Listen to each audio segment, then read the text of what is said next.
नमस्कार, आप देख रहे हैं दिल्ली ग्लो न्यूज और मैं हूं आपके साथ सपना। चलिए रुक कर लेते हैं आज की बड़ी खबरों की ओर। कि अब दुनिया पास में आ गई है, तो जब तक हम भारतीय भाषा में ही आप अपना भाषांतर करते हैं, भावांतर, उसमें भावांतर नहीं होता, भाव वही पहुंचता है, भाषा बदल जाती है। लेकिन उसी बात को, यानी उसी पुस्तक को हम किसी विदेशी भाषा में भाषांतरित कर रहे हैं, या विदेशी भाषा का कोई पुस्तक भाषांतरित कर रहे हैं, तो हमको ये देखना पड़ता है कि भाव कौन सा व्यक्त होता है। जैसे अब मैं समाज में काम करता हूं और हमको लोग कहते हैं कि ये राष्ट्रवादी है। हम तो वाद करते नहीं किसी से, किसी बात पर वाद नहीं करते, कभी भी विवाद से दूर ही हम रहते हैं। विवाद करना ये अपने प्रकृति में, अपने देश के प्रकृति में नहीं है। मिलकर चलना, आपस में मित्रता करना, यही अपने देश में प्रकृति में है, परंपरा से। बाहर ऐसा नहीं है। तो उनका जीवन जिन परिस्थितियों में आगे चला, उनमें उनको विवाद, संघर्ष ये सब करना पड़ा। तो वहां एक शब्द आया, जैसे उनका मन बना, तो भाई एक मत को मान लिया तो बाकी सब मत उनके लिए बेकार है, स्पर्श भी नहीं होना चाहिए, तो अपना मत बंद कर लिया। उसको कहा उन्होंने इज्म। और हमारे यहां जो राष्ट्र है वो कल्पना एकदम भिन्न है, उनकी नेशन की कल्पना एकदम भिन्न है। तो हमारे राष्ट्र को क्या कहना उनकी समझ में नहीं आया, तो उसके जैसा क्या है नेशन, तो नेशन बना दिया, तो नेशनलिज्म हो गया। अब हम अपने शब्दों को तो नहीं जानते, उनके शब्दों को जानते हैं, तो उन्होंने राष्ट्र को नेशन बना दिया, हम नेशन कहते हैं और नेशनलिज्म कहते हैं। भाई हमारे यहां राष्ट्र ये बात का विषय है ही नहीं। अपना राष्ट्र है, प्राचीन काल से है, चल रहा है। हम राष्ट्रीयता कहते हैं, नेशनलिटी कहते हैं, नेशनलिज्म नहीं है। नेशनहुड कह सकते हैं, राष्ट्रत्व हो सकता है। लेकिन राष्ट्रवाद कहने से उधर की नेशनलिज्म की परंपरा आती है, जिसमें इस प्रकार के नेशनलिज्म के कारण 2 महायुद्ध हुए, संवार हुआ। राष्ट्र का अहंकार यही कारण बना, इसलिए वहां डरते भी है लोग नेशनलिज्म शब्द से। लेकिन हमारे यहां ऐसा हुआ नहीं, क्योंकि हमारा राष्ट्र ये अहंकार से जन्मा ही नहीं है।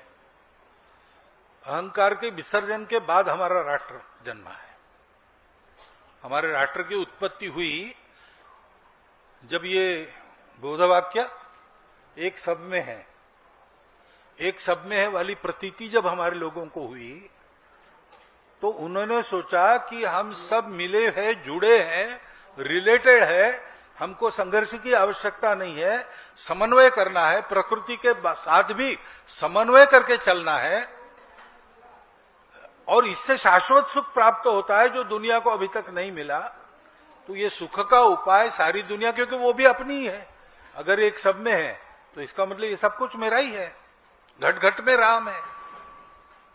तो सबको ये बताना चाहिए और सारी दुनिया को शिक्षित करना ये इक्के दुक्के का काम नहीं है। तो उसके लिए एक पूरा उपकरण राष्ट्र के नाते बनाया, हमारे देश को, हमारे समाज को। कितना परिश्रम किया होगा, घर घर में पहुंचे। हमारे राष्ट्रत्व की आधारभूत तात्विक जो बातें हैं, वो बातें तत्व की भाषा में नहीं, आम भाषा में आज भी किसी जंगल में झोपड़ी में रहने वाली अशिक्षित वृद्धा से आप सुन सकते हो, या नागपुर के सड़कों पर रिक्शा चलाने वाले रिक्शा वाला से भी आप सुन सकते हो। वो तत्वज्ञान नहीं बताएगा, ब्रह्म का स्वरूप क्या है वो नहीं बताएगा, व्यवहार की बात करेगा और वो वही करेगा। साहब खुदरा नहीं है तो रहने दीजिए, चवन्नी नहीं मिली तो क्या हुआ, पैसा तो मुर्गी भी नहीं खाती है। अब मुर्गी पैसा खाती नहीं, ये सर्वत्र है दुनिया में, लेकिन बोलते केवल हम। बाहर ये वाक्य नहीं सुनने को मिलेगा आपको। ये जो भाव है, वो भाव परोपकार का भाव है, वसुधैव कुटुंब का भाव है। उसको सर्वत्र अपने जीवन से बताने के लिए जो हमारे यहां ऑर्गेनाइजेशन हुआ उसका नाम राष्ट्र है। उसका सत्ता से कोई संबंध नहीं है। नेशन के साथ स्टेट अनिवार्य है। हमारे यहां कहा गया है कि जब तक ये भाव है और इस भाव को हमारे साथ हमने रखा है और एक भूमि से हम नाता मानते हैं, तो ये जो दो बातें हैं वो मिल गई तो राष्ट्र है। चाणक्य ने कहा है राष्ट्र का पहला घटक और राष्ट्र का प्राण आत्मा वो है जनपदवती भूमि। जनपद यानी केवल लोगों का समूह नहीं, तो आपस में अपनत्व से बंधा।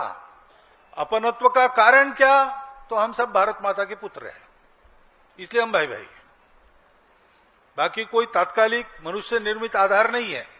रिलीजन नहीं, लैंग्वेज नहीं, खान पान रीति रिवाज नहीं, स्टेट नहीं, कुछ नहीं।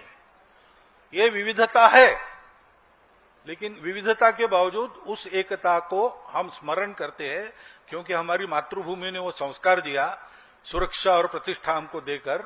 इसलिए उस माता के हम पुत्र हैं, इसलिए हम भाई भाई है। ये जनपदवती भूमि का तत्व हमारी राष्ट्रीयता है।